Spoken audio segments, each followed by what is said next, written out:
కొన్నిసార్లు చూడండి, ఉద్యోగంలో బాధ్యతలు పెరుగుతున్నాయనో, స్ట్రెస్ పెరుగుతుందనో, బాస్ కొంచెం మనల్ని ఇబ్బందిగా చూస్తున్నాడనో, ఇబ్బంది పెడుతున్నారనో, కొంచెం పని కష్టంగా ఉందనో, లేకపోతే ఎక్కువ అవర్స్ వర్క్ చేయాల్సి వస్తుందనో, కొన్నిసార్లు మన మీద పెట్టబడిన బాధ్యతలు మన శక్తికి, మన జ్ఞానానికి మించినవిగా ఉన్నప్పుడు కొన్నిసార్లు మనకు అనిపిస్తుంది ఇంకా నా వల్ల కాదు. You feel like giving up.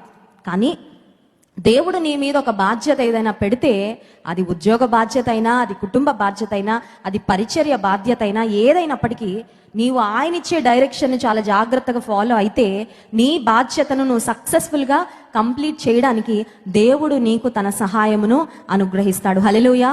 ఏదైనా what ever God puts on your shoulder, నీకు ఏ పని దేవుడు అప్పగించినా ఆ పని చేయడానికి నీకు శక్తి సామర్థ్యం లేకపోవచ్చు, కానీ దేవుని డైరెక్షన్ జాగ్రత్తగా మనం గమనిస్తే, దేవుని స్వరాన్ని జాగ్రత్తగా మనం వింటే, దేవుని సూచనలు మనం పాటిస్తే, దేవుని వాక్యం ద్వారా దేవుడు మనతో మాట్లాడుతున్నప్పుడు ఆ మాటలు మనం స్వీకరించగలిగితే నిశ్చయంగా మన జీవితంలో మనం ఆశీర్వాదాన్ని, దీవెనను పొందుకుంటాం.